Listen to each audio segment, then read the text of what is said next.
Hi, I am Linda Parag. My husband Jim and I own the Balcony House Bed and Breakfast. We're in Imperial, Nebraska. The Balcony House Bed and Breakfast has been open as a bed and breakfast since 1999, so 15 and a half years or so. When we bought the property in 1997, it was a condemned, rundown town eyesore, and we spent 20 months renovating and bringing it back up to its current condition. It was originally built as a school in the 1890s, and in the 1920s it was moved to its present location.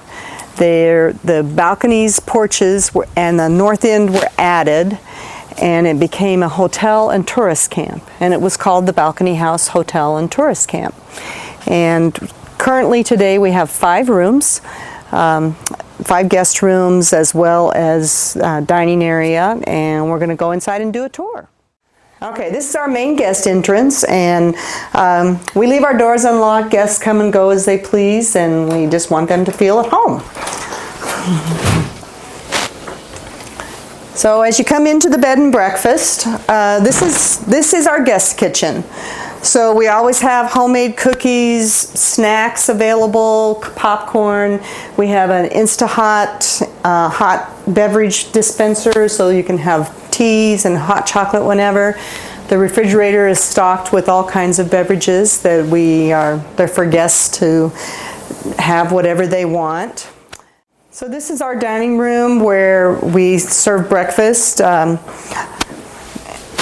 And it's hunting season, so we do some occasional evening meals for hunters. This is just this is for guest use, a TV sitting area. We don't have TVs in the rooms as we want guests to enjoy the peace and quiet.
So the Balcony House is on the National Historic Register, and that is because when it was a hotel and tourist camp in the 20s, Highway 6 was the main east-west thoroughfare. It was called the DLD, the Detroit-Lincoln-Denver Highway. And this was before I-70 and I-80 were built. So all along Highway 6 there were little tourist camps that people would take trips across the country, and there's some pictures here of it as a tourist camp. There's also pictures of it when it was a school before it was brought here and turned into a tourist camp.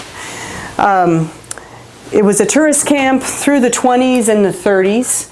I think it probably became a boarding house after that. A lot of kids would stay here that lived out in the country that would come into town, and they would stay here during the week to go to school. And then through the years it became apartments, and eventually was abandoned in the late 80s or early 80s. When we bought it, it had been abandoned for empty for about 8 years, and it had been condemned. So our rooms, they range in price from $85 up to $115 a night. That's and then there's tax on that. It's based on double occupancy. We are kid friendly. We are happy to have families and kids stay. We don't allow pets. We do have hunters stay, but they usually kennel their dogs in their cars or sometimes in our garage. But no pets. We can't do that. And if you would like to make a reservation with us, it's good just to give us a call, and you talk to Jim when you call in, and he will get you set.